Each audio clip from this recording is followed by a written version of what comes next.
மக்களுக்குரிய அந்த உதவிகளை கட்டமைப்பு ரீதியாக என்னென்று விடுதலை புலிகள் கொண்டு போய் சேர்த்தார்கள் என்ற விஷயத்தை அவர் விளங்கப்படுத்தினார். அது பொது அமைப்புகள், தனிநபருடைய கட்டமைப்புகள் தான் இதுவரை கொடுத்திருக்கிறது. அரச கட்டமைப்பினுடைய எந்த நிவாரண திட்டங்களும் இதுவரை நகர்த்தப்படவில்லை. இந்த சுனாமி கட்டமைப்பு, ஒருங்கிணைந்த இந்த நிதி கட்டமைப்பு சார்ந்த விஷயங்களையும் அன்றைய காலத்திலே இருந்த ஜேவிபி இதனை படுமோசமாக எதிர்த்திருந்தது. தூண்கட்டைகள் என்று சொல்வார்கள், வேலியில் அமைத்திருக்கக்கூடிய அந்த தூண்கட்டைகள், அதற்கு மேலால தங்களோட படகுகள் போய் மக்களை மீட்டிருக்கிறதா. ஒரு பெரியோரு அனர்த்தம் இடம்பெறதுக்கு முன்னரே சில வலையமைப்புகளுடைய தொடர்புகள் அல்ல வலையமைப்புகள் இயங்காமல் போயிருந்தது. அதனுடைய பின்னணி என்ன என்கின்ற ஒரு கேள்வி இப்போது எழுந்திருக்கிறது. உண்மையிலேயே அந்த வலையமைப்புகள் பாதிக்கப்பட்டதா? மத்திய அரசு தனக்கான அதிகாரங்களை ஒரே இடத்துல குவித்து வைத்திருப்பது தான் ஓரளவுக்கு இந்த வெள்ள நிலைமைகளை கட்டுப்படுத்த முடியாமலுக்கான ஒரு காரணமாக கூட இருக்கலாம். ஏனென்றால் இளைஞர்கள் இறங்கி வெள்ள நிவாரண படைகளில் ஈடுபடுகிறார்கள். மிகப்பெரிய பலமுடைய அரசியல் தரப்புகள் ஏதாவது இந்த மக்களுக்கான நிவாரண பணிகளை செய்திருக்கிறதா?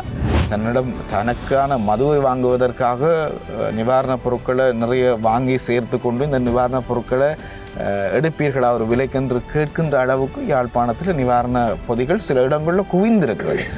அனர்த்தம் சூறாவளி நிலைமை இல்லாமல் போன பின்பும் மூதூர் பிரதேச செயலக பிரிவு அல்லது பெருகல் பிரதேச செயலில் இருக்கக்கூடிய மக்களுக்கு சமைத்த உணவு தேவைப்படுகிறது. காரணம், அவர்கள் இன்னமும் அங்கே இருக்கக்கூடிய கிராம அலுவலகர்கள் அல்லது அரசு அதிகாரிகள் சிங்கள மொழி பேசுகின்றவர்கள், அந்த இனத்தைச் சேர்ந்தவர்களாக இருக்கின்றார்கள். அப்போ தங்களுடைய மொழி பேசுகின்றவர்களுக்கு முன்னுரிமை கொடுத்து தங்களை ஒரு பாராமுகம் பார்ப்பது போன்ற விடயங்கள் அங்கே சாதாரணமாக நடப்பது வழமையாம்.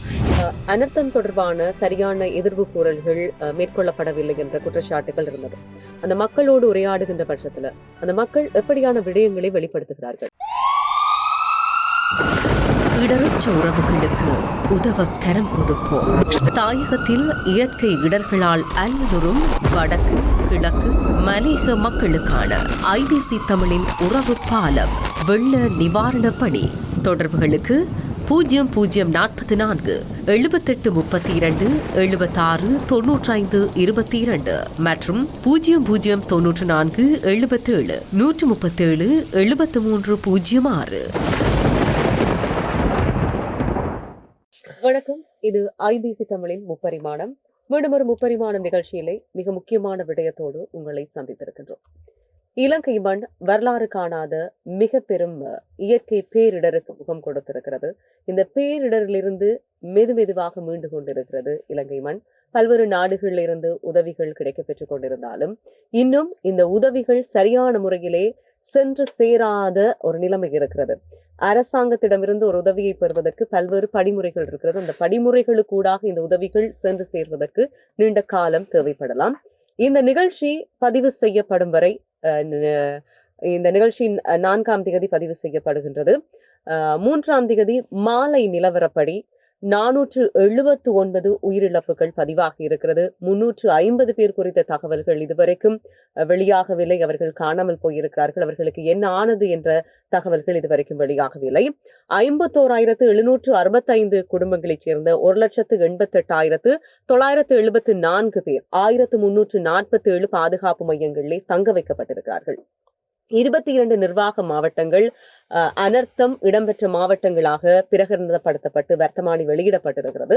எனவே இவ்வாறு இருக்கிற சூழ்நிலையிலே இந்த 22 மாவட்டங்கள்ல அதிகப்படியான பாதிப்புகள் இடம்பெற்ற மாவட்டங்களாக சில மாவட்டங்கள் தெரிவு செய்யப்பட்டு அவற்றுக்கு உடனடி தேவைகள் என்ன என்பது தொடர்பான விடயங்கள் உடனடியாக பூர்த்தி செய்யப்பட வேண்டும் என்ற விஷயங்களும் பேசப்பட்டு கொண்டிருக்கிற நேரத்திலே உடனடி தேவை என்பது என்ன என்பதை அறிந்து ஐபிசி தமிழ் தன்னுடைய உறவு பாலம் நிவாரண பணியை ஆரம்பித்திருக்கிறது.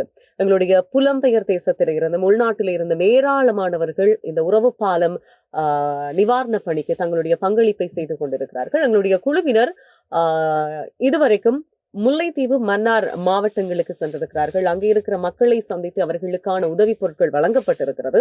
அங்கே இருக்கிற மக்கள் பல்வேறு விஷயங்களை பேசியிருக்கிறார்கள். இன்னும் அவர்களுடைய தேவை என்னவாக இருக்கிறது, அவர்கள் எதை எதிர்பார்க்கிறார்கள், இதுவரைக்கும் சரியாக அந்த உதவி திட்டங்கள் அவர்களை போய் சென்று சேர்ந்திருக்கிறதா என்ற பல்வேறு விஷயங்களை களத்திலே போய் நின்று பார்த்தவர்கள் கூறுகின்ற பட்சத்திலே இன்னும் பார்த்து கொண்டிருக்கிறவர்களுக்கு ஒரு தெளிவு பிறக்கும். ஏனென்றால் நீங்கள் காணொளிகள் மூலமாக, புகைப்படங்கள் மூலமாக, சமூக வலைதளங்களில் பார்த்திருப்பீர்கள். இந்த சோற்று பாசல்கள், சாப்பாட்டு உணவு பொதிகள் எல்லாம் வீண் விரயமாக பல பகுதிகளிலே கொட்டப்பட்டு கிடந்தமை காணக்கூடியதாக இருந்தது. எனவே ஒரே இடத்துல இந்த உதவி பொருட்கள் சென்று சேர்க்கின்ற பட்சத்தில் நிறைய பேர் இதுகள் கிடைக்காமல் இன்னும் காத்து கொண்டிருப்பார்கள். மலையகத்தை பொறுத்த வரைக்கும் இதுவரைக்கும் இல்லாத ஒரு அழிவினை சந்தித்திருக்கிறது. பச்சை பசியல் என்று காட்சியளித்த மலையகம் இன்றைக்கு வெறும் மேடுகளாகவும் கற்களாகவும் ஒரு புதைக்குழி போல காட்சி அளிக்கின்ற தன்மையை பார்க்கின்ற நேரத்தில் உண்மையிலே ஒரு அழகான மலைநாடு, எங்களுடைய இயற்கை வளம் நிறைந்த நாட்டிலே மிக மிக முக்கியமான ஒரு சுற்றுலா பயணிகளை கவர்கின்ற ஒரு தளமாக இருக்கின்ற இந்த மலைநாடை பார்க்கிற நேரத்துல எல்லோருக்குமே மனது வந்து ரணப்படுகின்ற ஒரு தன்மைதான் இருக்கிறது. இன்றைக்கும் தங்களுடைய உறவுகள் இருக்கிறார்களா இல்லையா என்று மலைநாட்டுக்கு அப்பாலே வெளியிலே வேலை செய்கின்ற இளையவர்கள், உறவுகள் தொடர்பு கிடைக்காமல் பெரும் கஷ்டப்பட்டு கொண்டிருக்கிறார்கள். அங்கே சென்று உதவி செய்கிறதுலையும் நிறைய சிக்கல்கள் இருக்கிறது. இவை அடுத்த கட்டமாக ஐபிசி தமிழ் மலையகத்தை நோக்கி செல்ல இருக்கிறது. இந்த களத்திலே நின்று பணியாற்றுகின்ற, நிவாரண பணியிலே ஈடுபடுகின்ற பல்வேறு பட்ட தரப்பினர் எங்களோடு சேர்ந்து பயணித்துக் கொண்டிருந்தாலும், அதாவது ஐபிசி தமிழ் குழுவினர் பயணித்துக் கொண்டிருந்தாலும், இன்றைய தினம் எங்களுடைய ஐபிசி தமிழ் வானொலியின் தொகுப்பாளர்கள், அறிவிப்பாளர்கள், அதே போன்று இந்த தொலைக்காட்சியினுடைய நிகழ்ச்சி தொகுப்பாளர்கள் எங்களோடு இணைந்திருக்கிறார்கள். பிரவீன் மற்றும் பிரியங்கன் எங்களோடு இணைந்திருக்கிறார்கள். வணக்கம் பிரவீன். வணக்கம் பிரியங்கன். வணக்கம் துவாரகி. இதுவரைக்கும் ஐபிசி தமிழுடைய உறவு பாலம் நிவாரண பணிக்குழு முல்லைத்தீவு, மன்னார் மாவட்டங்களுக்கு விஜயம் செய்திருக்கிறார்கள். எனவே முல்லைத்தீவு, மன்னார் மாவட்டங்கள்ல நீங்கள் அவதானித்த விடயங்கள் பற்றின விஷயங்களை இன்றைக்கு எங்களோடு பகிர்ந்து கொள்ளுங்கள். அந்த மக்களுடைய தேவை என்னவாக இருக்கிறது, அவர்கள் இன்னும் எப்படியான ஒரு மனநிலையில் இருக்கிறார்கள் என்றால், எல்லா விதமான தேவைகள், எல்லா விதமான ஒரு சொத்துக்களோடு இருந்தவர்கள், கால்நடையா இருக்கலாம், விவசாயமா இருக்கலாம், ஏனைய விஷயங்கள் எல்லாவற்றோடும் இருந்தவர்கள் ஒரு யுத்தம் பாதித்ததுக்கு பின்னர் சிறுக சிறுக தங்களுக்கு தேவையானவற்றை சேமித்து கொண்டிருந்தவர்கள் இன்றைக்கு ஒட்டுமொத்தமாக எல்லாவற்றையும் இழந்திருக்கிறார்கள். அவர்களுடைய மனநிலை எப்படி இருக்கிறது? அவர்களோடு பேசுகின்ற பட்சத்தில் முதல்ல பிரவீனிடம் இருந்து ஆரம்பிக்கலாம். உண்மையிலே முல்லைத்தீவுக்கு எங்களுடைய முதல் பயணம் ஆரம்பித்தது. முல்லைத்தீவில் நிறைய கோரிக்கைகள் முல்லைத்தீவில் எங்களுக்கு கிடைக்க பெற்றிருந்தது. அதன்படி நாங்கள் அந்த இடத்துக்கு போயிருந்தோம். குறிப்பாக நாங்கள் போன பிரதேசம் இடம் வந்து சிறுகடல், பெருகடல், அந்த இரண்டு கடல்களும் இணைகின்ற ஒரு பிரதேசத்தில் தான் மிகப்பெரிய அளவிலான, பாரிய அளவிலான இன்னல்களை மக்கள் எதிர்கொண்டிருந்தார்கள். அந்த பிரதேசத்துக்கு போகிறதே பெரிய ஒரு சவாலான, அச்சமான ஒரு சூழலில் நிறைய பேர் அந்த இடத்துக்கு போகிறதுக்கே தவிர்த்திருந்தார்கள். நாங்கள் போன அந்த காலகட்ட பகுதியில், இப்போது ஓரளவுக்கு அந்த வெள்ள நீர்கள் எல்லாம் வடிந்திருக்கிறது. நாங்கள் சென்ற காலகட்ட பகுதியில் அந்த பிரதேசத்துக்குள்ளே போகிறதுக்கே நிறைய பேர் அஞ்சிய ஒரு பிரதேசமாக அந்த பிரதேசம் இருந்தது. குறிப்பாக சொல்ல போனால் படகுகள் மூலமாகத்தான் அந்த பகுதியில் இருக்கின்ற மக்கள் மீட்கப்பட்டிருக்கின்றார்கள். படகு ஓட்டியவர்களிடம் நாங்கள் பேசியிருந்தோம். அந்த தூண்கட்டைகள் என்று சொல்வார்கள், வேலியில் அமைத்திருக்கக்கூடிய அந்த தூண்கட்டைகள், அதற்கு மேலால் தங்களோட படகுகள் போய் மக்களை மீட்டிருக்கிறதாம். அந்த அளவுக்கு பாரி ஒரு காட்டாற்று வெள்ளம் அந்த வழியாக பாய்ந்து மக்கள் பாதிக்கப்பட்டிருந்தார்கள். அப்படியான மக்களுக்கான உதவிகளை நாங்கள் போய் கொடுத்திருந்தோம். உண்மையிலே அந்த மக்கள் மனம் கணக்க பல வழிகளை எங்களோடு பகிர்ந்து கொண்டார்கள். அந்த வெள்ளம் காரணமாக தங்களுடைய கால்நடைகள் பாதிக்கப்பட்டிருக்கிறது, இந்த கால்நடைகள் இறந்திருக்கிறது. இறந்த கால்நடைகளுக்கான பதிவுகள் இன்னும் சரியான முறையில் அரசு சார்பானவர்களுக்கு தாங்கள் வெளிப்படுத்தவில்லை. யாருமே வந்து அதை பொருட்படுத்தவில்லை. கிட்டத்தட்ட இப்போது இலங்கையை பொறுத்த வரைக்கும் ஒரு மாடொன்றை வாங்குவதாக இருந்தால் 2 லட்சம் 3 லட்சம் பெறுமதியாக ஒரு மாடு இருக்கும். ஒரு வீட்டில் கிட்டத்தட்ட 5 மாடுகளுக்கு மேலே இறந்து போன சம்பவங்களும் அங்கே பதிவாகி இருக்கிறது. இப்படி பல குடும்பங்கள் இருக்கிறார்கள். அவர்களுடைய வாழ்வாதாரமாக இந்த மாடு வளர்ப்பு, விவசாயம், இப்படியான விஷயங்கள் இருந்திருக்கிறது. மாடுகள் இழந்திருக்கிறார்கள். லட்சக்கணக்கிலான வருமான இழப்புகள் அந்த இடத்துல பதிவாக இருந்தது. முற்றுமுழுதாக வயல் நிலங்கள் நாசமாக்கப்பட்டிருக்கிறது. இனிமேல் வயல் நிலங்கள் அந்த பகுதியில் இருக்கின்றவர்கள் இந்த போகத்திற்கு செய்யக்கூடிய மாதிரியான நிலவரங்கள்ல இல்லை. அனர்த்தம் தொடர்பான சரியான எதிர்வு கூறல்கள் மேற்கொள்ளப்படவில்லை என்ற குற்றச்சாட்டுகள் இருந்தது. அந்த மக்களோடு உரையாடுகின்ற பட்சத்துல அந்த மக்கள் எப்படியான விடயங்களை வெளிப்படுத்துகிறார்கள்? அதாவது குறிப்பாக சொல்லிக்கொள்ள வேண்டுமாக இருந்தால் இதற்கு பொறுப்பாக இருக்கக்கூடிய வளிமண்டலவியல் திணைக்களத்தினுடைய வழிகாட்டுதல் சரியாக கிடைக்கவில்லை என இலங்கையினுடைய பரவலான ஒரு பேச்சு இருக்கிறது. குறிப்பாக நீர்ப்பாசன திணைக்களம், அதே போல மகாவலி அபிவிருத்தி அதிகார சபை, இவை இரண்டும் குற்றம் சாட்டி இருக்கிறார்கள். அதே போல ஏனைய தரப்புகளும் குற்றம் சாட்டி இருக்கிறது. ஆனால் வடக்கு கிழக்கு பொறுத்தவரை யாழ்ப்பாண பல்கலைக்கழகத்தினுடைய புவியியல் துறை பேராசிரியர் நாகமது பிரதீபராஜா அவர்கள் தன்னுடைய சமூக ஊடக பக்கத்தின் ஊடாக இந்த தொடர்ச்சியான எச்சரிக்கைகளை விடுத்திருந்தார். ஆனால் இங்கு இருக்கக்கூடிய மிக முக்கியமான பிரச்சனை என்னென்று சொன்னால் இந்த சமூக ஊடக பயனாளர்கள் எத்தனை பேர் என்பதுதான் இருக்கக்கூடிய பிரச்சனை. சில குடும்பங்களில் வயதானவர்கள் இருக்கிறார்கள் என்று சொன்னால் அவர்களுக்கு இது தொடர்பாக தெரியாது. இந்த நிலைமையில் வெள்ள நீர் ஊருக்குள் உட்புகுந்த பின்னர் பல இடங்களில் வயதானவர்கள் தனித்து விடப்பட்டிருக்கக்கூடிய ஒரு சூழல் இருந்தது. ஆக முறையாக இந்த அறிவுறுத்தல்களை பெற்று அரச கட்டமைப்புகள் செயற்படவில்லை அல்லது தெளிவூட்டலை உடனடியாக விரைந்து முன்னாயத்தங்களை மேற்கொள்ளவில்லை. இந்த வெள்ள நீர் உட்புகுந்த பின்னர் தான் அவர்கள் செயற்பட ஆரம்பித்திருக்கிறார்கள். அப்படி செயற்பட ஆரம்பிக்கிற போது அவர்களால் சில இடங்களை கடந்து செல்ல முடியாத நிலைமை இருக்கிறது. மக்கள் சொல்லியிருக்கக்கூடிய கருத்துக்களை அடிப்படையில் பார்க்கிற போது பல இடங்களில் 2 நாட்கள் நாங்கள் எந்த உணவுமே இல்லாமல் மொட்டை மாடிகளில் இருந்தோம் என்றெல்லாம் சொல்லுகின்ற அளவுக்கு தொடர்புகள் இல்லை. குறிப்பாக சொல்லுகின்ற போது ஒரு கிராம சேவகர் மக்களுக்கு அறிவுறுத்துவதற்காக இன்னொரு கிராமத்திற்கு சென்றிருக்கிறார். அவர் தன்னுடைய வீட்டுக்கு வர முடியவில்லை. மனைவி தன்னுடைய 3 மாத கை குழந்தையோடு தனித்திருக்க வேண்டிய நிலைமை. அவர் எப்படி இருந்தார், ஆனால் இவர் இருக்கிறாரா இல்லையா என்பது, வெள்ள நீர் என்ன செய்தது என்பது கூட அந்த கிராம சேவகருக்கு தெரியாது. இப்படியான நிலைமையிலே அரச கட்டமைப்பும் மக்களும் பணியாற்ற வேண்டிய தேவை இருந்தது. ஆக இப்படியான எதிர்வு கூறல்கள் சரியான முறையில் அரசு கட்டமைப்புகளுக்கு கிடைக்க வேண்டும். அதே நேரத்தில் வேறு விதமாக இவர்கள், அதாவது நாகமுத்து பிரதீபராஜா அவர்கள், பேராசிரியர் அவர்கள் அறிவுறுத்தி இருந்தபோது சில அரசு அதிகாரிகள் கேட்ட விடயம், நீங்கள் குறிப்பிடுவது போல் இல்லையே 10 மீட்டருக்கும் குறைவான மழை வீழ்ச்சி தானே இருக்கிறது என்று சொல்லி அசண்டை இனமான கருத்துக்களை சொல்லி இருப்பதான சில கருத்துக்களும் இருக்கிறது. இப்படி இருக்கக்கூடிய நிலையிலே தான் ஒரு நிகழ்வினுடைய பாதிப்பை உணர்ந்து கொள்ளாத ஒரு கூட்டமாக, அதாவது அரசு அதிகாரிகளே இந்த விடயங்களை போய் மக்களிடம் சொல்லுகிற போதும் இந்த மக்கள் சொல்லுகிற விடயம் அது வெள்ளம் வராது, நாங்கள் வரலாறு காணாத வெள்ளத்தை இப்போது தானே கண்டிருக்கிறோம், ஆகவே இங்கு வெள்ளம் வராது, அவர்களுடைய நினைப்பு அப்படி தண்ணி வருவதாக இருந்தாலும் முழங்காலுக்கோ 2 காலுக்கோ வரும் என்ற நினைப்பிலே தான் இருந்தவர்கள். ஆகவேதான் அவர்களால் உடனடியாக அந்த அறிவுறுத்தல்களை ஏற்று பாதுகாப்பான இடங்களுக்கு செல்ல முடியாது இருந்தது.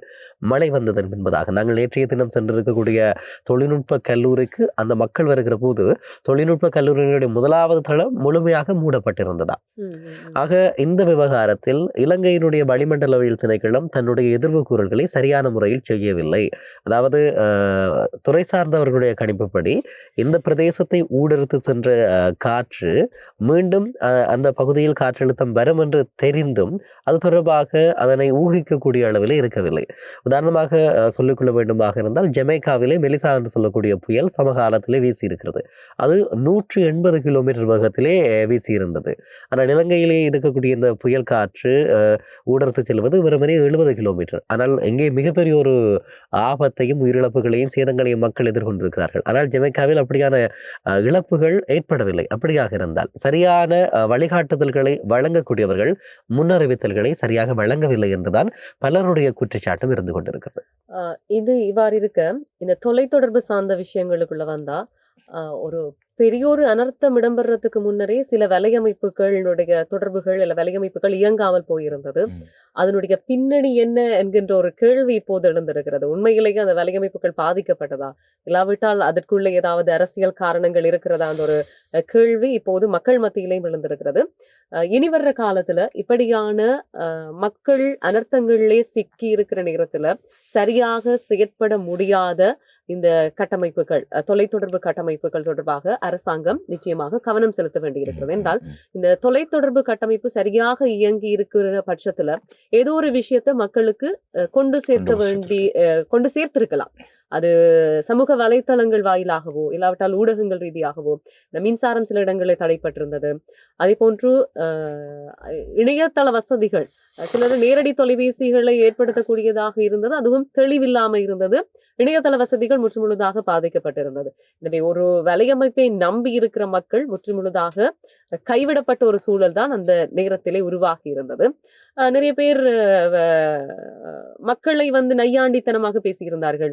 பெட்ரோலுக்கு வரிசையில நின்றது போய் இப்போது ஒரு சிம் அட்டை வாங்குறதுக்கு வரிசையில நின்றார்கள் என்று.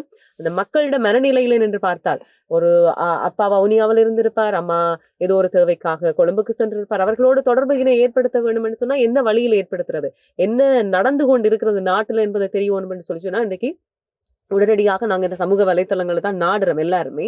எனவே இந்த விஷயத்துல அந்த மக்களை நக்கல் நையாண்டித்தனத்துக்கு உட்படுத்தாமல் அவர்கள் ஏதோ ஒரு தேவைக்காக அந்த இடத்துல நிற்கிறார்கள் என்ற விஷயத்தை உணர வேண்டிய தேவை இருக்கிறது. குறிப்பாக இந்த பிரதான நகரங்களிலே வரிசையில் நின்று மக்கள் சிம்மட்டைகளை பெற்றுக்கொண்டார்கள் இல்லையா, அந்த நிறுவனத்தினுடைய தொலைத்தொடர்பு இணைப்பு கூட சரியாக இன்னமும் அங்கு கிடைக்கவில்லை. நேற்று முன்தினம் நாங்கள் முல்லைத்தீவில் இருக்கிற போது முல்லைத்தீவு அந்த பகுதிகளிலே தொலைத்தொடர்பு இணைப்புகள் சரியாக இல்லை, முற்றுமுழுதாக தடை செய்யப்பட்ட நிலையில் தான் நேற்று முன்தினம் இருந்தது. நேற்றைய நாளில் மன்னாரில் செல்கிற போது பல இடங்களில் இணைய இணைப்புகள் கிடைக்க முடியாத ஒரு சூழல், நாங்கள் பேசுகின்றபடி எங்கள் தெளிவில்லை, எங்களுடைய அழைப்புகள் செல்லவில்லை, இப்படியான பிரச்சனைகள் இன்னமும் இந்த மக்கள் எதிர்கொண்டு கொண்டுதான் இருக்கிறார்கள். ஆக முழுமையாக இந்த இணைய இணைப்புகள் தொடர்பான அந்த விவரங்கள் சீர் செய்யப்படவில்லை இன்னமும். இன்றைக்கும் மலையகத்தில் இருக்கிற நிறைய மக்கள் பெரிய அல்லாட்டத்தோடு இருக்கிறார்கள். இந்த தொடர்பு எல்லைக்கு அப்பால் அவர்கள் இருக்கிறதால சரியாக போய் அவர்களை சில விஷயங்கள் சென்றடைய முடியாமல் இருக்கிறது. யார் எந்த இடத்துல எப்படியான பாதிப்புகளோடு இருக்கிறார்கள் என்றதை வெளிப்படுத்த முடியாமல் இருக்கிறது. இந்த தொடர்புகள் கிடைக்க பெறாமல் இருக்கிறது.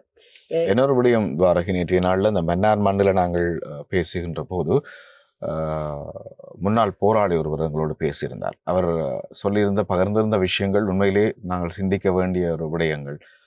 குறிப்பாக சுனாமிக்கு பிந்திய அந்த மீட்பு பணிகளை விடுதலை புலிகள் அமைப்பு எப்படி அந்த நேரத்தில் செயற்பட்டது, எவ்வளவு வேகமாக மக்களுக்கான உதவிகளை கொண்டு போய் சேர்த்தது. அனர்த்தம் ஒன்று இடம்பெற்றது, யாராலும் தடுக்க முடியாது. ஆனால் மக்களுக்குரிய அந்த உதவிகளை கட்டமைப்பு ரீதியாக என்னென்று விடுதலை புலிகள் கொண்டு போய் சேர்த்தார்கள் என்ற விஷயத்தை அவர் விளங்கப்படுத்தினார். அது ஆச்சரியமான ஒரு விஷயமாக உண்மையிலே எங்களுடைய தலைமுறைக்கு இருந்தது. ஏன் அரசு தரப்பு இன்னும் விரைவாக மக்களுக்கான அந்த நிவாரணப் பணிகளையோ அல்லது உதவிகளையோ மீட்பு பணிகளையோ செய்யவில்லை என்ற ஒரு கேள்வி எங்களுக்குள்ளே அவருடைய அந்த விளக்கத்தின் மூலமாக எங்களுக்குள்ளே எழுந்திருந்தது.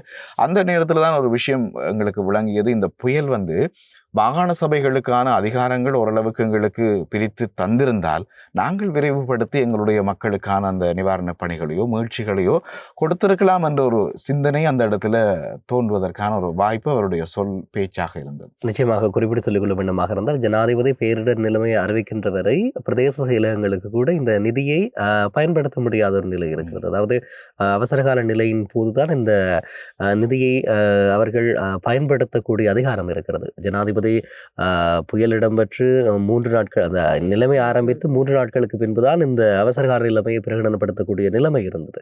அப்படியான நிலையில் மிகப்பெரிய ஒரு இடர்பாடுகளை சந்தித்தார்கள். பல இடங்களில் தங்க வைக்கப்பட்ட மக்களுக்கு உடனடியாக சமைத்த உணவுகளை வழங்க முடியாத நிலைமையில், கையெறிந்த நிலையில் பிரதேச சபைகள் செயலகங்கள் இருந்ததை காணக்கூடியதாக இருந்தது.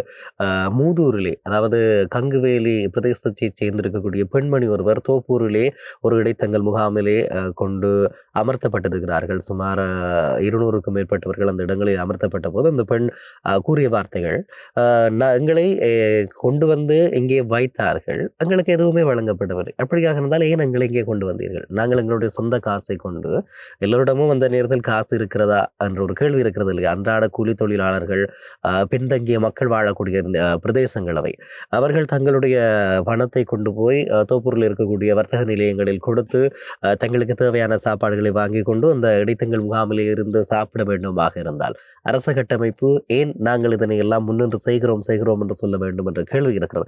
இன்னமும் இந்த அனர்த்தம் சூறாவளி நிலைமை இல்லாமல் போன பின்பும் மூதூர் பிரதேச செயலக பிரிவு அல்லது பெருகல் பிரதேச செயலில் இருக்கக்கூடிய மக்களுக்கு சமைத்த உணவு தேவைப்படுகிறது. காரணம், அவர்கள் இன்னமும் இடைத்தங்கள் முகாம்களில் இருக்கிறார்கள். அவர்களுடைய வீடுகளில் வெள்ளம் படிந்தோடவில்லை, ஆனால் சரியான முறையில் கிடைக்கப்பெறவில்லை. பல இடங்களில் நீங்கள் குறிப்பிட்டீர்கள் வீண்விரியம் செய்யப்படுகிறது என்று சொல்லி வீதிகளில் போடப்பட்டிருக்கிறது. ஆனால் அந்த மக்களுக்கு ஒரு நேர உணவுக்கும் மிகப்பெரிய தேவைகள் இருக்கிறது. திருகோணமலையிலிருந்து கடல் மார்க்கமாக மீனவர்கள் தான் தங்களுடைய படகுகளை செலுத்துகிறார்கள். அரசு அறிவிக்கிறது எங்களுடைய படகுகள் இருக்கிறது, கப்பல்களில் கொண்டு போக முடியும் என்று சொல்லி. ஆனால் அப்படியாக இருந்தால் அவர்கள் அதில் ஈடுபடுத்தி இருக்கலாம். அந்த நிலைமைகள் வெறும் வாய்ச்சொல்லிலே இந்த அறிக்கைகள் இருக்கிறதா என்ற ஒரு கேள்வி இருக்கிறது. முற்றுமுழுதாக அரச தரப்பை குறை சொல்ல முடியாவிட்டாலும் அவர்களும் களத்தில் இருந்திருக்கிறார்கள், அவர்களும் செயற்பட்டிருக்கிறார்கள். ஆனால் முழுமையாக கட்டமைக்கப்பட்ட ரீதியில் இல்லை. மீனவர்களுடைய மீன்பிடி படகுகள் தான் இதிலே தொடர்ந்து திருவண்ணாமலையிலிருந்து வந்து போய் கொண்டிருப்பதாக சொல்லுகிறார்கள். அதே போல இன்னமும் சமைத்த உணவு தாருங்கள் என்ற கோரிக்கைகளை சமூக ஊடகங்களில் வைத்துக் கொண்டிருக்கிறார்கள். அப்படியான ஒரு நிலைமை இருக்கிறது. இவர் சொன்ன மாதிரி மத்திய அரசு தனக்கான அதிகாரங்களை ஒரே இடத்துல குவித்து வைத்திருப்பது தான் ஓரளவுக்கு இந்த வெள்ள நிலைமைகளை கட்டுப்படுத்த முடியாமலுக்கான ஒரு காரணமாக கூட இருக்கலாம். ஏனென்றால் இந்த நிதி பங்கீடுகளாக இருக்கட்டும் சரி, அல்லது மக்களுக்கான அந்த மீட்பு பணிகளை ஒவ்வொரு அமைப்புகள் மூலமாக கட்டமைப்புகள் மூலமாக வழங்குவது அல்லது அந்த நிதிகளை பிரித்து கொடுப்பது, ஏன் வெளிநாடுகளில் இருந்து வந்த உதவி பொருட்களை பிரித்து கொடுப்பதிலேயே தாமதம் இருக்கிறது. அப்போ மத்திய அரசின் கீழே முழுமையான அதிகாரங்கள் குவிக்கப்பட்டு ஒரே இடத்தில் இருப்பதன் காரணமாக இந்த பரவலாக பல மக்களுக்கு, பல மாவட்டங்களில் இருக்கிற மக்களுக்கு உதவிகள் போய் சேருவதில் தாமதம் ஏற்படுகிறது. இந்த ஒரு சூழலும், அதாவது இந்த ஒரு காற்று புயல், இந்த அனர்த்தமும் எங்களுக்கு இந்த விடயத்தை உணர்த்தி இருக்கிறது. மத்திய அரசில் அதிகாரங்கள் குவிக்கப்பட்டிருக்கிறது, இது பிரிக்கப்பட வேண்டும் என்ற விஷயத்தை இந்த அனர்த்தம் எங்களுக்கு உணர்த்தி நிற்கின்றது. நிச்சயமாக இந்த மாகாண சபை தேர்தல் தாமதப்பட்டு கொண்டே இருந்தது. இப்போது நான் நினைக்கிறேன் எதிர்வருகின்ற அமர்வுகள்ல இது சார்ந்த விஷயங்கள் தொடர்ச்சியாக இணைய தரப்புகளால் வலியுறுத்தப்படும். இந்த மாகாண சபை சரியான நேரத்திலே இடம்பெற்றிருந்தால் ஒருவேளை இந்த அனர்த்தங்களிலே அந்தந்த தரப்புகள் தாங்களே பாதுகாத்துக் கொண்டிருப்பார்கள் என்கின்ற அந்த விஷயம். இந்த 2004ஆம் ஆண்டு சுனாமி அனர்த்தம் ஏற்பட்டிருந்தது. நீங்க சொன்ன விஷயத்துல இருந்து 21 வருடங்கள் ஆகிறது. இந்த டிசம்பர் 24ஆம் தேதி 21 வருடம் நினைவு நாளும் வரப்போகிறது. இந்த சுனாமி கட்டமைப்பு, ஒருங்கிணைந்த இந்த நிதி கட்டமைப்பு சார்ந்த விஷயங்களே அன்றைய காலத்திலே இருந்த ஜேவிபி இதனை படுமோசமாக எதிர்த்திருந்தது. ஒரு அனர்த்த நிலைமையின் போது, அனர்த்த நிவாரண சந்தர்ப்பத்தில் இப்படியாக இவர்கள் செயற்பட்டிருக்கிறார்கள் என்ற விமர்சனங்கள் இப்போது மீண்டும் அவர்கள் சார்ந்த ஒரு விடயத்தை பேசிக் கொண்டிருக்கிறார்கள். அவர்கள் அன்றைக்கு அரசாக இருக்கிறார்கள், ஜனாதிபதியாக இருக்கிறார் அன்றகுமார திசாநாயக் அவர்கள். இந்த சந்தர்ப்பத்துல இந்த இடத்துல இங்கே பாகுபாடுகள் பார்க்கப்படுறதுக்கான வாய்ப்புகள் இருக்கிறது. அந்த மக்கள் என்ன விடயங்களை சொல்கிறார்கள், நீங்க அவதானித்த விடயங்களை வைத்துக்கொண்டு இந்த இடத்திலே பாகுபாடுகள் பார்க்கப்படுறதுக்கான வாய்ப்பு இருக்கு. அந்த மக்கள் என்ன சொல்லுகிறார்கள்? நிச்சயமாக ஒரு விடயத்தை தெளிவாக சொல்லிக்கொள்ள வேண்டும்.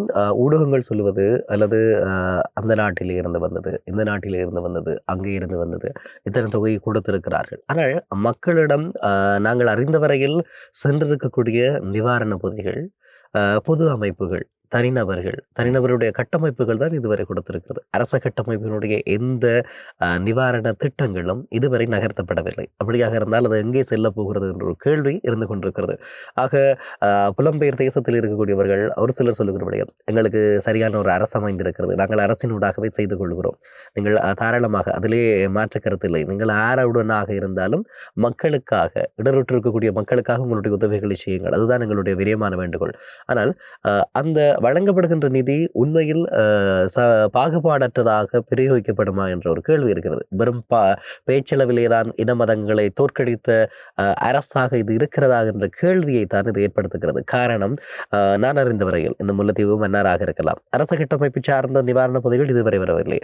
திருகோணமலையிலே இன்னமும் சமைத்த உணவுக்கான தேவை ஏற்படுகிறது என்று சொன்னால் அப்படியான ஒன்று கிடைக்கப்பெறவில்லை என்பதுதான் அர்த்தமாக காணப்படுகிறது. இப்படியான நிலைமைகள் தொடர்ந்து இருக்கக்கூடிய நிலையில், ஆனால் ஒரு சிலர் ஜேவிபி அன்று விமர்சித்ததற்காக இன்று நாங்கள் அதனை முழுமூச்சாக விமர்சிக்க வேண்டும் என்றும் இல்லை. ஏனென்று சொன்னால் அவர்களுக்கும் எங்களுக்கும் நிறைய வித்தியாசம் இருக்கிறது இல்லையா? அவர்கள் அப்படியானவர்கள், நாங்கள் அப்படியானவர்கள் என்றும், நாங்கள் வளர்க்கப்பட்ட விதம், எங்களுக்கான அறம், இப்படியான நிறைய விடயங்கள் இருக்கிறது.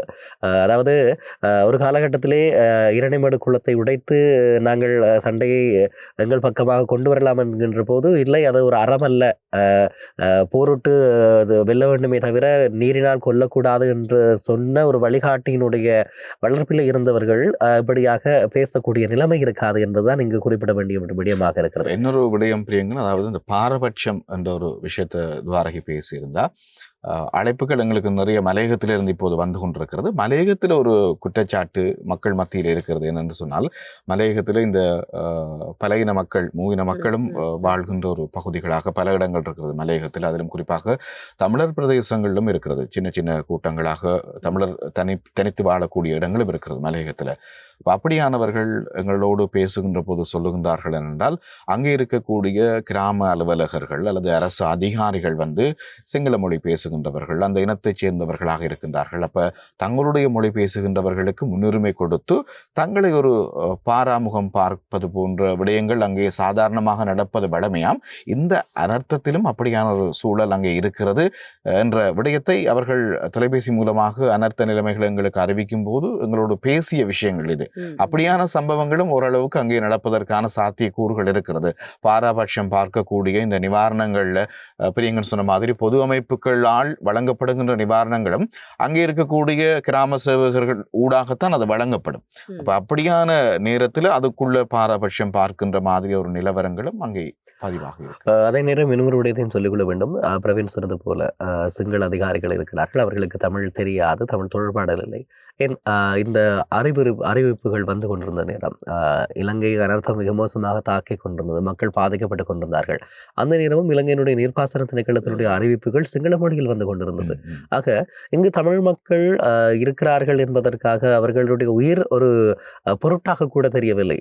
சிலர் மிக மோசமாக விமர்சித்திருந்தார்கள். அந்த நேரத்தில் இலங்கையினுடைய அரச கட்டமைப்பை சார்ந்திருக்கக்கூடிய அதிகாரிகள் சொன்ன விடயம், எங்களிடம் சரியான மொழிபெயர்ப்பாளர்கள் இல்லை என்று சொல்லி, நீங்கள் இன மத பேதத்தை தோற்கடித்த அரசு என்று மாறத்தட்டிக் கொள்கிறீர்களாக இருந்தால் சாதாரணமாக ஒரு மொழிபெயர்ப்பாளரை வைத்துக்கொண்டு இந்த நாட்டினுடைய மக்களுக்கு, அதுவும் இலங்கையினுடைய தேசிய மொழிகளில் தமிழும் ஒன்று, அப்படி இருக்கக்கூடிய நிலையில் இந்த மக்களுக்கு அறிவுறுத்தல்களை வழங்க முடியாத நிலைமையிலே தான் இவர்களுடைய கட்டமைப்பு இருந்திருக்கிறது. நாங்கள் குறை சொல்லுகிறோம் என்பதற்கு அப்பால் இவை நிவர்த்தி செய்யப்பட வேண்டும் என்பதற்காகத்தான் சொல்லுகிறோம். இந்த முன்னறிவிப்புகள் இவ்வளவு சொல்லியிருந்தால் இந்த நிலைமையை நாங்கள் எதிர்கொண்டிருக்க தேவையில்லை. இங்கு பலியானது மக்களுடைய உயிர், மக்களுடைய சொத்து. 25,000 ரூபாயை வீடுகளை சுத்தம் செய்ய தருகிறோம், அல்லது ஒரு உயிரிழப்புக்கு 10 லட்சம் ரூபாய் தருகிறோம் என்ற இதெல்லாம் அந்த குடும்பத்திற்கு 10 லட்சம் ரூபாய் பெரிதா, அந்த குடும்பத்திலே உயிர் போனவர்களுடைய உயிர்கள் பெரிதா? அவர்களுடைய வீடுகள் முற்றாக தடைமட்டமாகிவிட்டது. உங்களுடைய 25,000 ரூபாயை வைத்து என்ன செய்வது? அந்த பணம் கூட துவாரகி மன்னார்ல இடைத்தங்கள் முகாம்கள் இருக்கக்கூடியவர்கள் ஓரளவுக்கு தண்ணி வடிந்த வீடுகளுக்குள்ள தங்களோட வீடுகளை துப்புரவாக்கி அதுக்குள்ள போற செயற்பாடுகளில் ஈடுபடுகின்றார்கள். அந்த 25,000 ரூபாய் அவர்களுக்கு இப்போதாவது கிடைத்தால் அவர்களுக்கு அது உதவியாக இருக்கும். ஆனால் கிடைக்கவில்லை. அந்த பகுதி மக்கள் சொல்லுகின்றார்கள், அதற்கான பெயர் பட்டியல்கள் தயாரித்து கொடுக்கப்பட்டிருக்கிறது, ஆனால் அந்த நிதி எப்போது வரும் என்று எங்களுக்கு தெரியாது, நாங்கள் எங்களோட வீடுகளை துப்புரவு செய்கிறோம் என்று சொல்லி சம்பளத்துக்கு ஆள் பிடிச்சு துப்புராக்கக்கூடிய சந்தர்ப்பங்களும் இருக்கிறது. காரணம், இந்த மன்னார்ல பெண் தலைமைத்துவ குடும்பங்கள் அதிகளவாக இருக்கின்றார்கள். அப்ப ஆண் துணை இல்லாத குடும்பங்கள் உண்மையிலே ஒரு தொகை பணத்தை கொடுத்துத்தான் அதை செய்ய வேண்டிய தேவை அங்கே இருக்கிறது. கிணறுகள் பாதிக்கப்பட்டிருக்கிறது, முழுமையாக கிணறுகளுக்குள்ளே வெள்ள நீர் புகுந்திருக்கிறது. உங்களுக்கு தெரியும், மன்னார் ஒரு சிரட்டை வடிவிலான தீவு. அதுல சாதாரணமாக இந்த மலக்குழிகள்ல இருந்து வெளியேறுகின்ற கழிவுகள் மழைக்காலங்கள்ல சாதாரணமாக அது வெளியேறக்கூடிய வாய்ப்புகள் அதிகளவாக இருக்கும். ஏனென்றால் கீழே அந்த படிமங்கள் போய் சேராது. இந்த நேரத்தில் இன்னும் அதனுடைய தாக்கங்கள் மிக கூடுதலாக இருக்கும். இந்த மல கழிவால் மக்கள் பாதிக்கப்படக்கூடிய, வெளியிலே அது மிதந்து வந்து மக்களை நோய்வாய்ப்படுத்தக்கூடிய தன்மைகள் நிறைய இருக்கிறது. அப்ப இந்த அரச கட்டமைப்பு வழங்கப்படுகின்ற நிதிகள் இந்த உரிய காலப்பகுதிகளுக்குள்ள அவர்களுக்கு போய் கிடைக்குமானால் இன்னும் அவர்கள் விரைவுபடுத்தி தங்களுடைய வாழ்க்கையை திருப்பி போய் அந்த மீளக்கூடிய சந்தர்ப்பங்கள் அதிகளவாக இருக்கிறது. மக்கள் எங்களோடு பேசும்போது அதைத்தான் வெளிப்படுத்துகின்றார்கள். இந்த அரச கட்டமைப்பு எங்களுக்கு வழங்க தீர்மானித்திருக்கின்ற நிதியை வெகு விரைவில் எங்களுக்கு பெற்றுத்தர வேண்டும், அதை ஊடகங்கள் என்ற ரீதியில் நீங்கள் போய் கொண்டு போய் சேர்க்க வேண்டும், அவர்களுக்கான அழுத்தங்களை கொடுக்க வேண்டும், இந்த நிதிகளை விரைவுபடுத்தும்படி நீங்கள் சொல்ல வேண்டும் அவர்களுக்கு என்ற விஷயத்தை மக்கள் எங்களோடு பேசும்போது சொல்லி இருக்கிறார்கள். நிகழ்ச்சியினுடைய ஆரம்பத்திலேயே சொல்லியிருந்த ஒரு விஷயத்தை, அரசாங்கத்திடமிருந்து உதவிகள் கிடைக்கப்பெறுகின்றது என்றால் அவர்கள் அந்த படிமுறைக்கு ஏற்ற மாதிரி தான் போவினும், அது வந்தடைகிறதுக்கு நீண்ட காலம் எடுக்கும். ஏன்னா இன்னைக்கு இந்த நிவாரண பணி என்று சொல்லி நிறைய இளைஞர்கள் பொது அமைப்புகள் எல்லாம் உடனடியாகவே ஆரம்பித்து செய்து கொண்டிருக்கிறார்கள். செய்து கொண்டிருக்கிற நேரத்துல சில பின்னூட்டல்களை பார்க்கிற நேரம் சொல்லிவினா அதான் அரசாங்கம் செய்யுதே, அரசாங்கத்துக்கு பணத்தை அனுப்பிட்டோம் நாங்கள், அரசாங்கத்தின் ஊடாக இது செய்யலாமே, இல்லாவிட்டால் ஆளுநர் ஊடாக செய்யலாமே என்கின்ற விஷயங்கள் எல்லாம் சொல்லப்படுற நேரத்துல அது எவ்வளவு விரைவாக அந்த மக்களை சென்று சேரும். இப்ப சமைத்த உணவு உடனடியாக வழங்குறது பெரிய விடயம் அல்ல. அதுக்கு அடுத்ததாக இப்ப அவர்கள் ஒரு வீட்டை துப்புரவு செய்து கொண்டு போகணும், ஒரு கிணறு இறைக்க வேணும் என்று சொல்லி சொன்னா இந்த நிதி வரும் வரைக்கும் பார்த்து கொண்டு இருக்க முடியாது. இப்போ அவர்கள் மீள அந்த இடத்துக்கு போனதுக்கு பிறகும் சரி இவர்கள் மீள அந்த இடத்துக்கு போயிட்டார்கள் என்றதை காரணம் காட்டி அந்த நிதியை கொடுக்காமல் விடுறதுக்கான வாய்ப்புகள் இருக்கிறது. இன்னொரு விஷயம் இதுல பதிவு செய்யணும். இந்த ஒவ்வொரு நாடுகளும் பல்வேறுபட்ட பொருட்களை நிதியுதவி செய்திருக்கின்றார்கள், நிதியுதவிகளை கொடுத்திருக்கின்றார்கள், பொருட்களாகவும் கொடுத்திருக்கின்றார்கள். சென்ற இந்த நிசா புயலுக்கு நிறைய பொருட்கள் வெளிநாடுகளிடமிருந்து கிடைக்கப்பெற்றது. அரிசி, பருப்பு போன்ற விஷயங்கள் கிடைக்கப்பெற்றது. அதை பிரித்து கொடுக்க முடியாமல் ஒவ்வொரு குடோன்களிலும் அது புழுமைப்பதற்காகவும் அல்லது அது பழுதடைந்த நிலையிலும் கடலிலே வீசிய பதிவுகளும் அங்கே இலங்கையிலே தான் பதிவாகி இருந்தது. அப்படியான ஒரு சூழல் இப்போது வெளிநாடுகள் தந்திருக்கக்கூடிய உணவுப் பொருட்களுக்கு ஏற்பட்டுவிடக் கூடாது என்பதுதான் எங்களுடைய ஒரு பதிவாகவும் ஒரு வருத்தமாகவும் கவலையாகவும் இருக்கு. நிச்சயமாக துவாரகை இன்னொரு விடயத்தை சொல்லிக்கொள்ள வேண்டும். இங்கு நாங்கள் குறை பேசுகிறோம், அரசை குறை காண்கிறோம் என்பதற்கு அப்பால் எங்களுடைய தேவை அது அல்ல. நாங்கள் மக்களுக்கானவர்கள், மக்களுடைய குரலாக பேச வேண்டியவர்கள். எங்களுடைய மக்கள் பாவம். அவர்கள் தேர்ந்தெடுத்த பிரதிநிதிகள் கூட இந்த வெள்ளத்திலே அள்ளுண்டு போய்விட்டார்கள் என்றுதான் சொல்ல வேண்டும். இந்த வடக்கு கிழக்கில் இருக்கக்கூடிய மக்கள் இவ்வளவு அவஸ்தைப்படுகிறார்கள். அரசியல் தரப்புகள், வடக்கு கிழக்கினுடைய பிரதானமான செயற்பாட்டு அம்சமாக அரசியல் கட்சிகள் இருக்கிறது.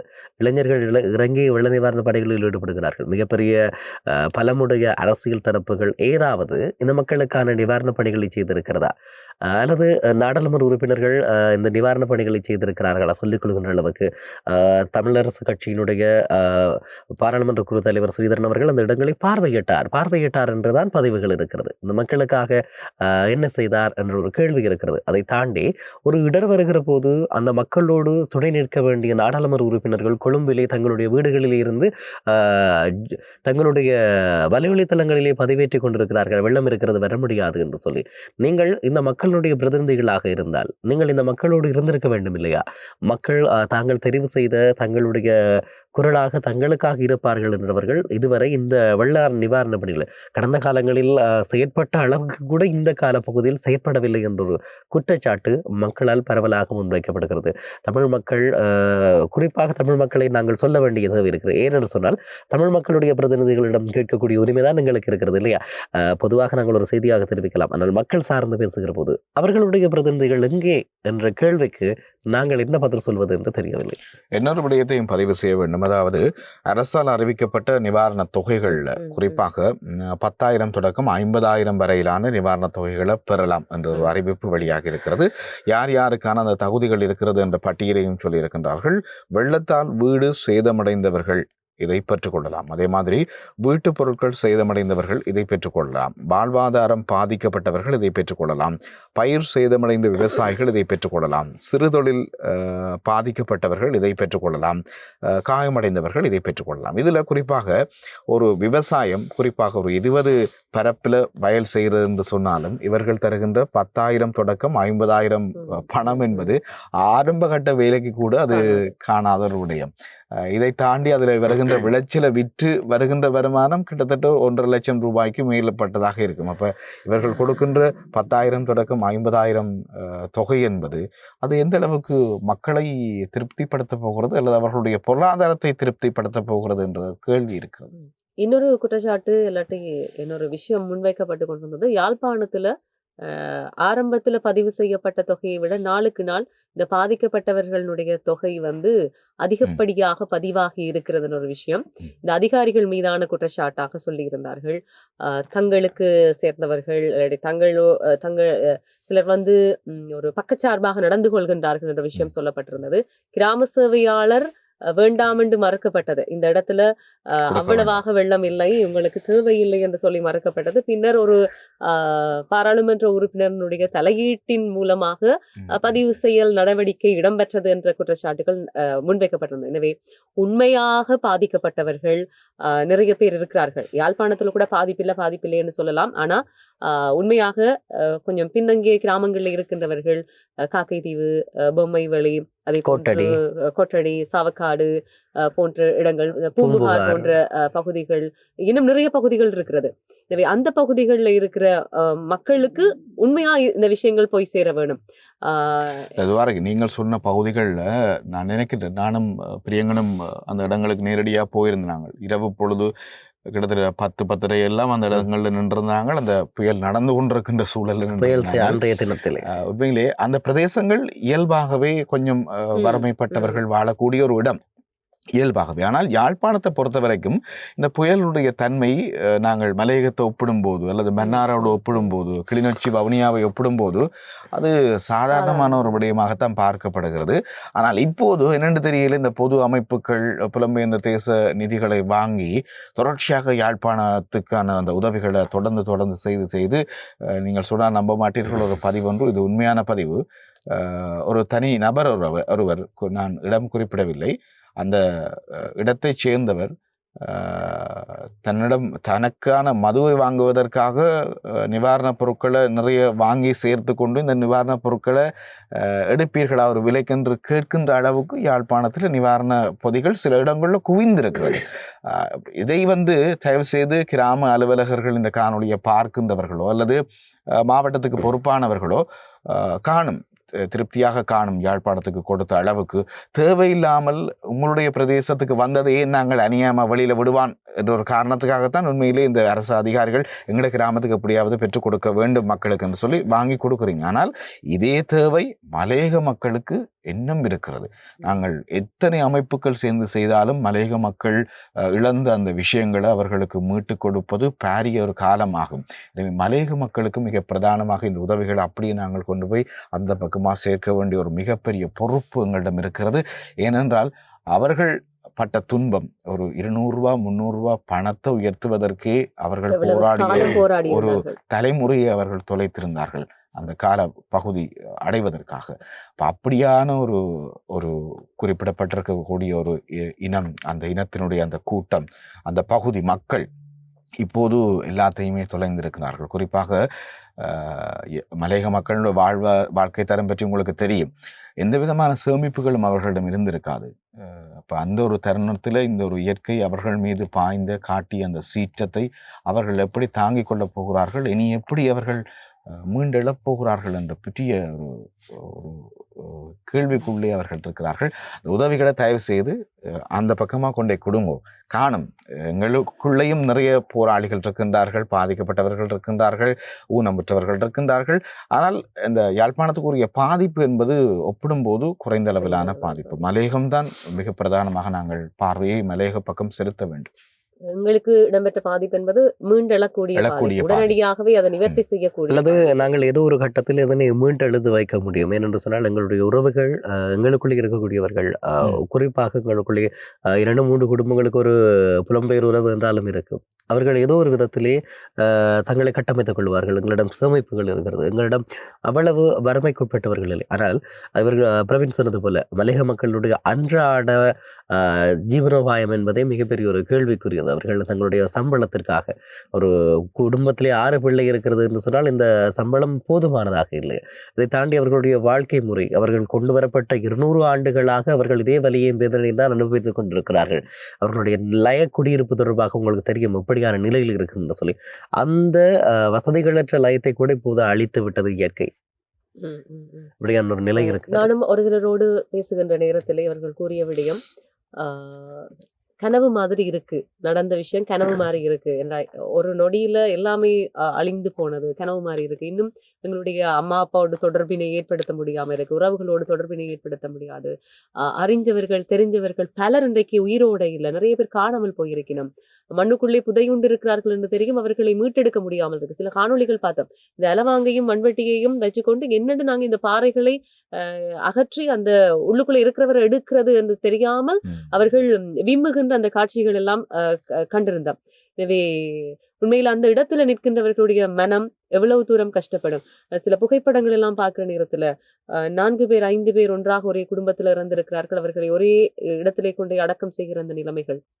இந்த சுனாமி நேரத்துல இறுதி யுத்தத்துல எப்படி ஒரு குழிக்குள்ளே அவ்வளவு பேரையும் கொண்டு போய் புதைத்தார்களோ அதே மாதிரியாக சில காட்சிகள் மண்ணுக்குள்ளே புதையுண்டவர்களை மீண்டும் அந்த மண்ணுக்கு கொடுக்கிற அந்த காட்சிகளை எல்லாம் பார்க்கிற நேரத்துல உண்மையிலே அவர்களுக்கு இது ஈடு செய்ய முடியாத இழப்பு. ஆனா அவர்கள் அதுல இருந்து மீண்டு வர வேணும். அதுக்கான உதவிகளை நாங்கள் எங்களால் என்ற அளவுக்கு செய்ய வேணும். இப்போ ஐபிசி தமிழினுடைய நிவாரண பணி, உறவுபால நிவாரண பணி ஆரம்பிக்கப்பட்டிருக்கிறது. அடுத்த கட்டமாக நாங்கள் மலையகத்தை நோக்கியும் பயணிக்க இருக்கிறோம். உண்மையில மலையகத்துக்கு இந்த தேவை இருக்கிறது என்று சொன்ன உடனே ஐபிசி தமிழ் வானொலியை கேட்டுக்கொண்டிருந்தவர்கள் பலர் உடனடியாக அழைப்பினை ஏற்படுத்தி நாங்கள் இந்த உதவிகளை செய்யறோம். நேற்று கூட ஒரு தொகை பெட்ஷீட்டுகள் வந்திருந்தது. உடனடியாக எங்களுக்கு சென்று வாங்குவது சிரமம் என்று தங்களுடைய உறவுக்காரர் ஒருவர் மூலமாக அவர் வாங்கி அனுப்பி வைத்திருந்தார்கள். இப்படி பலர் தங்களுடைய உதவிகளை உடனடியாக செய்து கொண்டிருக்கிறார்கள். இருக்கும் போது கூட நிறைய பேர் தொலைபேசி மூலமாக அழைத்திருக்கிறார்கள், அழைத்து பேசியிருந்தார்கள். உண்மையிலே நாங்கள் போகின்ற இடங்கள்ல இந்த தொலைத்தொடர்பு பிரச்சனைகள் இருக்கிறது. இருந்தாலும் அவர்களுக்கு அதை என்னென்று விளங்கப்படுத்துறது எங்களுக்கு தெரியல. நாங்கள் பேச ஏதோ ஒரு வகையில ஒரு சைகை மூலமாகவோ நாங்கள் சொல்லக்கூடிய விஷயங்கள் விளங்கிக் கொள்கிறார்கள். அவர்கள் சொல்லுகின்ற விஷயம் எங்களுக்கு அதான் துவாரை சொன்ன மாதிரி ஒரு அன்பின் ஒரு பெரிய ஆழமான தருணங்களை நாங்கள் உணர்ந்து கொண்டிருக்கின்றோம். எங்கள் ஐபிசி தமிழ் வானொலி உறவுகள் நிறைய பேர் எடுத்து, தம்பி கவனமாக இருங்கோ, நீங்கள் கவனமாக பயணிங்கோ, உங்களுடைய பாதுகாப்பை உறுதிப்படுத்திக் கொள்ளுங்கோ, நாங்கள் என்னென்ன விஷயங்கள் கொண்டு போய் கொடுக்குறோம் என்ற விஷயங்களை எங்களுக்கும் அவர்கள் தொலைபேசி மூலமாக அழைப்பை ஏற்படுத்தி சொல்லிக் கொண்டுதான் இருக்கின்றார்கள். உண்மையிலே இந்த இடத்துல ஒரு நெகிழ்ச்சியான தருணமாக இந்த கால பகுதி பதிவாகி கொண்டிருக்கிறது. இந்த அனர்த்தத்தை பாதிக்கப்பட்ட எங்களுடைய அந்த தமிழ் இனத்தை, சமூகத்தை, புலம்பெயர்ந்த தேச மக்கள் எப்படி மீளுருவாக்கம் செய்ய வேண்டும், அவர்களுக்கான அந்த உதவிகளை செஞ்சு அவர்களை மீண்டெழ வைக்க என்ன செய்ய வேண்டுமோ அந்த விடயங்களை மிக நேர்த்தியாக உணர்வு பூர்வமாக செய்கின்றார்கள். அதை நாங்கள் உணர்ந்து கொண்டிருக்கின்றோம். இந்த நிவாரண பணி தொடர்ச்சியாக இடம்பெற்றுக் கொண்டிருக்கிறது. என்ன வழிமுறைகள்ல இந்த காணொலியை பார்த்து கொண்டிருக்கிறவர்கள், வானொலி கேட்காதவர்கள் இல்ல வானொலியோடு பயணிக்காதவர்கள் பலர் இந்த சமூக வலைத்தளம் மூலமாக இந்த காணொலியை பார்க்கலாம். எப்படியாக இந்த நிவாரண பணிகளை அவர்கள் இணைந்து கொள்ள முடியும், உறவுப்பாளர் நிவாரண பணியில என்பது தொடர்பான சில விளக்கங்களையும் அவர்களுக்கு கொடுத்தால் அவர்களும் இந்த தருணத்துல எங்களோடு கைகோர்த்து இடருற்ற உறவுகளுக்கு உதவ முடியும். ஒரு தொலைபேசி இலக்கம் இருக்கிறது. அதாவது நேரடியாக நீங்கள் யாழ் கலையகத்தை தொடர்பு கொள்ளக்கூடிய மாதிரியான ஒரு தொலைபேசி இலக்கம் இருக்கிறது. நீங்கள் தொலைபேசி மூலமாக அழைக்கும் போது அதில் பிரியங்கன் தான் அதிகளவாக பேசுவார். என்னென்றால் 24 மணித்தியாலும் அந்த தொலைபேசிக்கு பக்கத்தில் தான் பிரியங்கன் இருப்பார். எங்கே போனாலும் அந்த தொலைபேசியோடு தான் இருப்பார். அப்போ உங்களோட அழைப்புகள் எதுவுமே தவறவிட மாட்டார். அந்த தொலைபேசி இலக்கத்தை பிரியங்கன் இருக்காச்சு 0094 77 13 77 306. இந்த காணொலிக்கு முன்பதாக ஒரு விளம்பர காணொலி இருக்கும். அதிலேயும் இந்த இலக்கம் சொல்லப்பட்டிருக்கும். விளம்பரம் சொல்லிக் கொடுக்கிறேன். 0094 77 13 77 306 என்ற இலக்கத்தினூடாக தொடர்பு கொண்டு, அல்லது ஐபிசி தமிழினுடைய கலையகம், யாழ்ப்பாண கலையகம் இருக்கிறது, இலக்கம் 10 பருத்துத்துறை வீதி, யாழ்ப்பாணம் என்ற எங்களுடைய முகவரிக்கு கொண்டு வந்து கூட நீங்கள் உங்களுடைய உறவுகளால் அந்த உதவிகளை செய்ய முடியும். ஏனென்று சொன்னால் நாங்கள் ஒவ்வொருவரும் வலிகளை உணர்ந்த சமூகம். ஆகவே இன்னொருவருடைய வழியில் நாங்கள் கரம் கொடுக்க வேண்டிய கால தேவை இருந்து கொண்டிருக்கிறது. உங்களுடைய கரங்களை நாங்கள் மலையகத்திலும் கிழக்கிலும் கொண்டு சேர்ப்பதற்கு தயாராக இருக்கிறோம் என்பதனையும் சொல்லிக் கொள்வதோடு இன்னொரு விடயத்தையும் குறிப்பாக சொல்லிக்கொள்ள வேண்டும். என்ன என்று சொன்னால், இந்த அரசு அதிகாரிகள் தொடர்பாக நாங்கள் சென்ற இடங்களிலே அரசு அதிகாரிகள் இந்த இடர்காலங்களிலே தங்களை அர்ப்பணித்திருக்கிறார்கள். பிரதேச செயலாளர் மாத்தளனிலே நாங்கள் இரவு 8 மணி அங்கே செல்லுகிற போது அங்கே பிரதேச செயலாளர் எங்களோடு வருகிறார். உதவி பிரதேச செயலாளர் வேற்று பிரதேசத்தை சேர்ந்தவர் அங்கு தங்கி நின்று அந்த மக்களுக்கான கடமைகளை செய்து கொண்டிருக்கிறார்கள். கிராம சேவர்கள் அப்படி 24 மணி நேர கடமைகளில் அவர்கள் இருக்கிறார்கள். அவர்களுடைய சேவையும் நாங்கள் போற்ற வேண்டிய தேவை இருக்கிறது. இலகுவாக அந்த முகநூலிலும் சரி அல்லது சமூக ஊடகங்களில் பேசக்கூடியவர்கள் விரைவாக வார்த்தைகளை வெளியிலே விட்டு விடுவார்கள். இதற்கு அப்பாலும் இவர்கள் தங்களுடைய சேவைகளை மிக காத்திரமாக செய்து கொண்டிருக்கிறார்கள் என்பதனையும் நாங்கள் இங்கு பதிவு செய்ய வேண்டிய தேவை இருக்கிறது. ஒரு சில அதிகாரிகளை வைத்துக்கொண்டு ஒட்டுமொத்தமாக எல்லா அதிகாரிகளையும் நாங்கள் இடை போட்டு விட முடியாது. இந்த அனர்த்த காலத்துல களத்திலே நின்று பணியாற்றிய அர்ப்பணிப்பு மிக்க அதிகாரிகளை நாங்கள் நிச்சயமா தலைவணங்குறோம். அவர்கள் முழுமூச்சாக இன்னும் செயற்பட வேண்டி இருக்கிறது.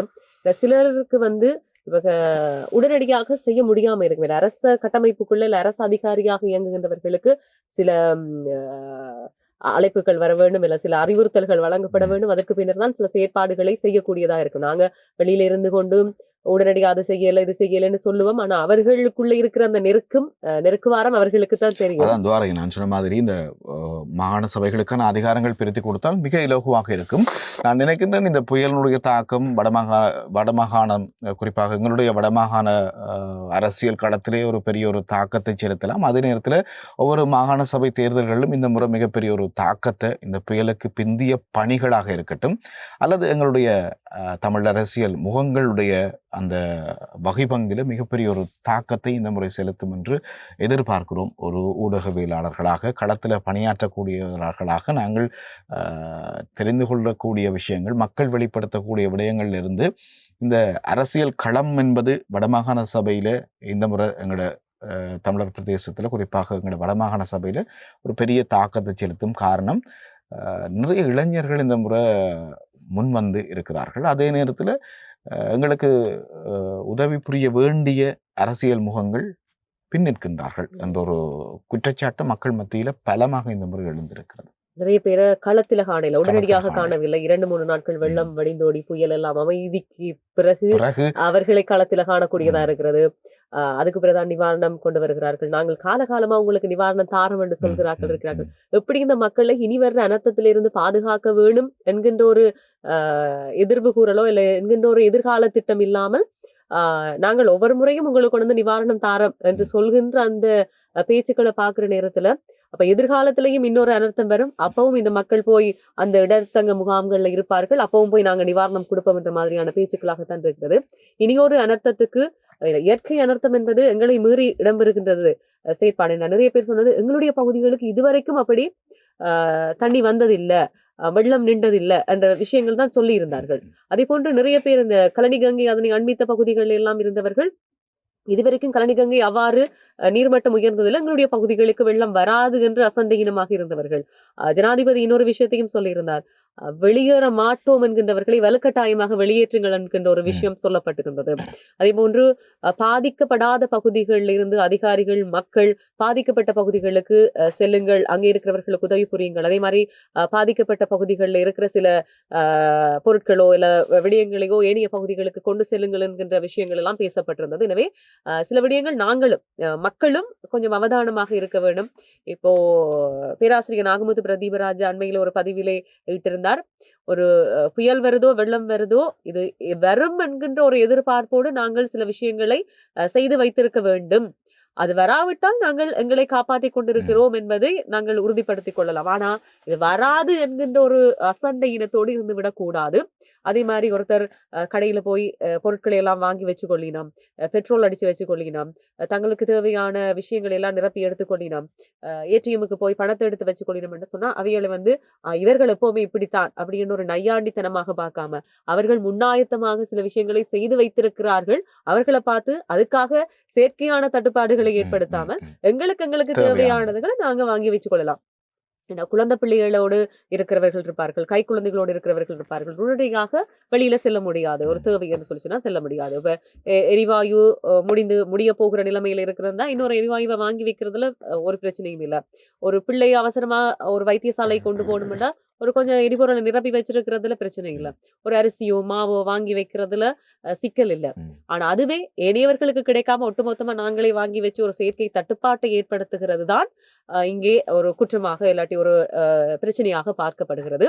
எனவே அந்த ஒரு எதிர்வர்ற காலத்துல ஒரு இயற்கை அனர்த்தம் இவ்வளவு தூரத்துக்கு ஒரு பேரிடராக ஒட்டுமொத்த சுனாமி கூட 2004ஆம் ஆண்டு கரையோர பகுதிகளைத்தான் பாதித்திருந்தது. ஆனா இந்த இயற்கை பேரிடர் இந்த நித்வா புயல் ஒட்டுமொத்த இலங்கையுமே பாதிப்புக்குள்ளாக்கி இருக்கிறது. எனவே ஒட்டுமொத்த மக்கள் எல்லாருமே இந்த வலிகளை உணர்ந்தவர்களாக இருக்கிறார்கள்.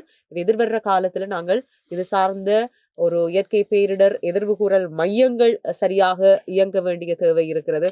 இன்னொரு விஷயம் துவாரகி, அதாவது எங்கட நாட்டினுடைய அரசியல் தலைவர்கள் நிறைய பேர் உலக நாடுகள்கிட்ட போய் இந்த உலக நாடுகளில் நிகழக்கூடிய இயற்கை மாற்றங்கள் தொடர்பான பல மாநாடுகளில் கடந்த காலங்களில் பங்கேற்றிருக்கின்றார்கள். ஜனாதிபதி ரணில் விக்ரமசிங்கவாக இருந்தாலும் சரி, அல்லது அனுரகுமார திசநாயக்கா இருந்தாலும் சரி, இந்த சூழலில் நடைபெறக்கூடிய தாக்கங்கள், மாற்றங்கள் தொடர்பாக பல ஆய்வுகளில், மாநாடுகளில் அவர்கள் கலந்து கொண்டிருக்கின்றார்கள். அப்படிப்பட்டவர்கள் ஏன் இலங்கையினுடைய இந்த வளிமண்டலவியல் திணைக்களத்தை ஒரு டிஜிட்டல் மயமாக்கி அதுக்குரிய அந்த சரியான கட்டமைப்புகளை பெற்றுக் கொடுக்க ஏன் தவறினார்கள் என்ற ஒரு கேள்வியும் இங்கே எழுகிறது. குறிப்பாக இந்த புவியியல் துறை பேராசிரியர் பிரதிபராஜ் அவர்கள் சொல்லுகின்ற விஷயம், இன்னும் இந்த வளிமண்டலவியல் திணைக்களம் தொடர்பான விடயங்கள் இன்னும் டிஜிட்டல் மயமாக்கப்படவில்லை, இன்னும் அவர்களுக்கான தேவைப்பாடுகள் இருக்கிறது, ஆளணி தட்டுப்பாடுகள் இருக்கிறது, இப்படி அதற்குள்ளேயே பல பிரச்சனைகள் இருக்கிறது என்ற விஷயத்தை சொல்லியிருந்தார். அப்ப இப்படியான நிலவரங்களை எதிர் வருகின்ற காலங்கள் இனிமேல் வரக்கூடும். உலக நாடுகள் பல வந்து இந்த காலநிலை மாற்றங்களை தாங்கிக் கொண்டு பயணிக்கக்கூடிய காலப்பகுதிகளாக இனி வருகின்ற காலப்பகுதிகள் இருக்கும். அப்படியான சூழலில் ஏன் இந்த கட்டமைப்பை இவர்கள் திட்டமிட்டு சரியான முறையில் செயற்படுத்த தவறினார்கள் என்ற ஒரு கேள்வியும் இருக்கிறது. இனி வருகின்ற காலங்களில் அதில் அரசு சார்பானவர்கள் கவனம் கொள்ள வேண்டும். கடந்த அரசுகளை ஊழல் குற்றச்சாட்டுகள், அவர்கள் மக்களுடைய நிதியில மக்களுக்கு வந்த வரப்பிரசாதங்களை எல்லாம் தங்களுக்கு பயன்படுத்திக் கொண்டார்கள், அவற்றையெல்லாம் சரியாக பயன்படுத்தவில்லை என்ற குற்றச்சாட்டுக்களை மேற்கொண்ட இந்த அரசாங்கத்துக்கு இந்த இயற்கை அனர்த்தம் என்கின்ற ஒரு விஷயம் இப்போது இடம்பெற்றிருக்கின்ற, அவர்களுடைய காலப்பகுதியில் இடம்பெற்றிருக்கின்ற இந்த இயற்கை அனர்த்தம் என்கின்ற விஷயம் வந்து ஒரு மிகப்பெரிய படிப்பினையாக இருக்கும் அவர்களுக்கு. இப்ப இனி வர்ற காலத்துல அவர்கள் இப்படியான ஒரு விடயம் இந்த நாட்டில் ஏற்பட்டால் அதற்கான முன்னாயத்தம் எப்படி செய்ய வேண்டும், அதற்கான எதிர்ப்பு கூறல்கள் எப்படி, எல்லா அறிவு சார்ந்தவர்களையும் பயன்படுத்த வேண்டும். இது தனித்து இவர்கள் இந்த பகுதிக்குரியவர்கள் இந்த பகுதிக்குரியவர்கள் என்று இல்லாம ஒரு அறிவு சார்ந்த சமூகத்தை எப்படி இதுக்குள்ள பயன்படுத்தலாம் என்கின்ற விஷயத்தையும், வெளிநாடுகளில் இருந்து எப்படி ஒரு இயற்கை பேரிடர் இடம்பெற்றாலோ இல்ல இயற்கை பேரிடர் இடம்பெறதுக்கு முன்னரான அறிவிப்புகளை மேற்கொள்ளலாம் என்கின்ற அந்த கற்கைகளையோ பெற்றுக்கொள்ள வேண்டிய ஒரு தேவை இருக்கிறது. அதனை சீராக செய்வார்கள் என்ற ஒரு நம்பிக்கையோடு பயணப்படுவோம். இந்த மக்கள் மீண்டெழ வேண்டும். இயற்கை பேரிடரால கிட்டத்தட்ட இது இலங்கை மீண்டெழுவதற்கு 30 பில்லியன் தேவைப்படும் என்று சொல்லப்பட்டிருக்கிறது. கிட்டத்தட்ட 30 பில்லியனுக்கும் அதிகமான தொகை தேவைப்படும் என்று சொல்லப்பட்டிருக்கிறது.